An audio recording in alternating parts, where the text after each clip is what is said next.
Jericho, aminadong so blessed, timing, at same interest sila ni Janine.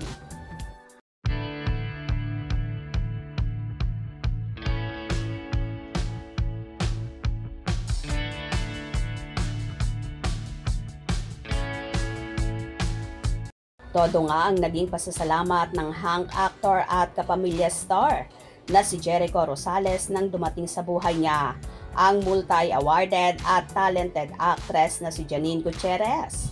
Ayon nga sa actor ay timing daw ang lahat at blessed nga siya kay Janine.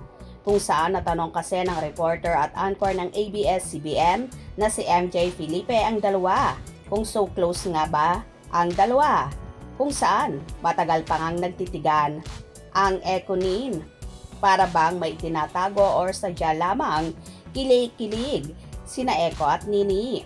Kung saan kalaunan ay sumagot naman ang dalaga at sinabing so close sila ng aktor na nakasama pa niya noong nagkaroon ng birthday celebration ang kanyang mamita Pilita Coranes at hinarana pa nga ng aktor ang lola ni Janine at tila si mamita ay nililigawan din ng aktor para sa kanyang apo na si Nini. Just say you guys have become close.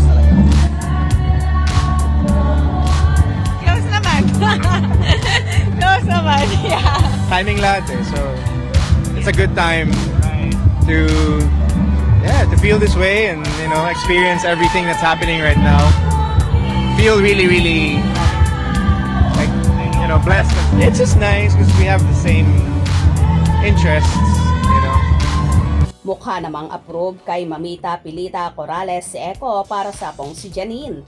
At tila botong-boto rin ang pamilya ng actress kay Eko kung saan so close na rin ang aktor sa mga kapatid ni Janine. Kung saan malimit din silang nakakasama at nakakabanding ng binata. Importante kasi sa dalaga nakasundo rin ni Eko ang mga kapatid niya.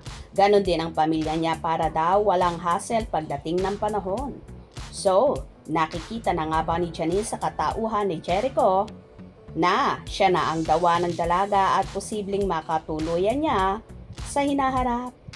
Anyway, marami naman ang pumapabor dito sa samahan ng dalawa.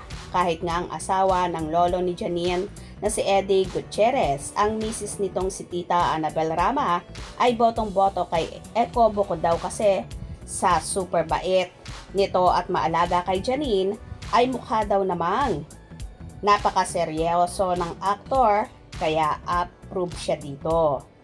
Kung nagustuhan nyo ang video na ito, comment down below.